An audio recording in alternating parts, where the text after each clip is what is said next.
Good morning students. BA third year, विषय समाजशास्त्र। आज इस विषय के अंतर्गत मैं इससे पूर्व मैंने अतिरिक्त मूल्य का सिद्धांत समझाया था, उसकी आलोचना ले रही हूँ। अतिरिक्त मूल्य के सिद्धांत की बहुत से विद्वानों ने आलोचना की, जिसको मैं पॉइंट वाइज लूँगी। पहला है, श्रम ही उत्पादन का एकमात्र साधन नहीं है।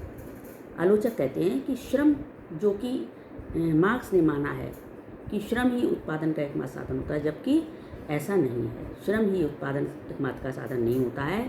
इसके अतिरिक्त भूमि, पूंजी, प्रबंध और साहस भी किसी वस्तु के उत्पादन के लिए आवश्यक होते हैं। दूसरा है, पूंजीपति द्वारा किए जाने वाले अनेक कार्यों का उल्लेख नहीं। इसमें पूंजीपति द्वारा और भी कुछ व्यय किए जाते हैं, उनका कोई उल्लेख नहीं किया गया है।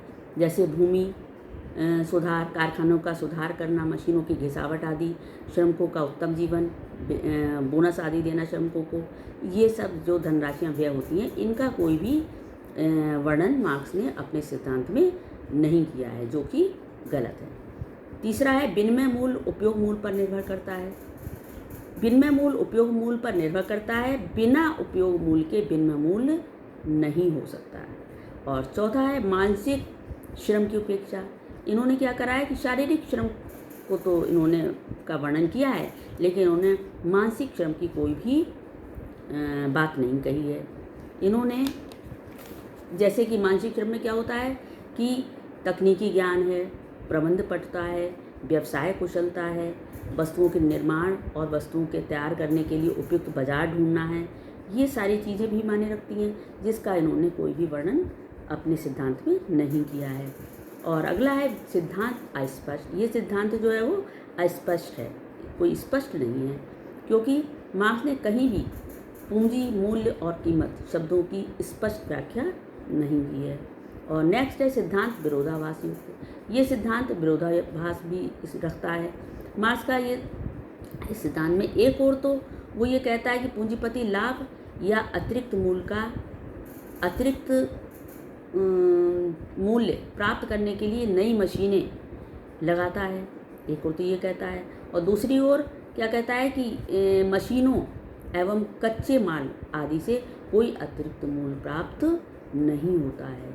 अतिरिक्त मूल्य तो मजदूरों के शोषण से ही प्राप्त होता है। इन्होंने शोषण पर विशेष बल दिया है, श्रमिकों के शोषण पर खास तौर से बल दिया है, और उन्हीं के द्वारा जो पैसा बचाया जाता है उसको ही इन्होंने अतिरिक्त मूल्य की श्रेणी में रखा है, जैसा कि जिसका कि अन्य आलोचक जो है वो इसका विरोध करते हैं। फिर नेक्स्ट है, सिद्धांत आर्थिक कम, प्रचारात्मक ज़्यादा है। कैसे? ये प्रचारात्मक अधिक इसलिए है क्योंकि इसका उद्देश्य पूंजीवादी व्यवस्था में श्रमिकों के शोषण एवं पूंजीपतियों के अन्याय का प्रचार करता है। इसमें मार्क्स ने सदैव ये दिखाने का प्रयास किया है कि पूंजीपति वर्ग सदैव ही साधन विहीन वर्ग के श्रम पर जीवित रहता है। उपयुक्त आलोचनाओं के आधार पर यह सिद्ध होता है कि मार्क्स का ये सिद्धांत पूर्णतः सही नहीं है, परंतु फिर भी इस बात को स्वीकार करना ही होगा कि ये सिद्धांत पूंजीवाद के इस कटु सत्य को उजागर करता है कि पूंजीपतियों ने श्रमिकों के श्रम पर ही अपनी विलासिता के महलों को खड़ा किया है। पूंजीपति वो किस बात पर बने हैं? वो इसीलिए बने हैं कि वो शोषण करते हैं श्रमिकों का, ये सत्य है। तो ये आपका ये अतिरिक्त मूल्य का सिद्धांत यहाँ पर समाप्त होता है, और अब मैं नेक्स्ट वीडियो में नया चैप्टर लूँगी। धन्यवाद।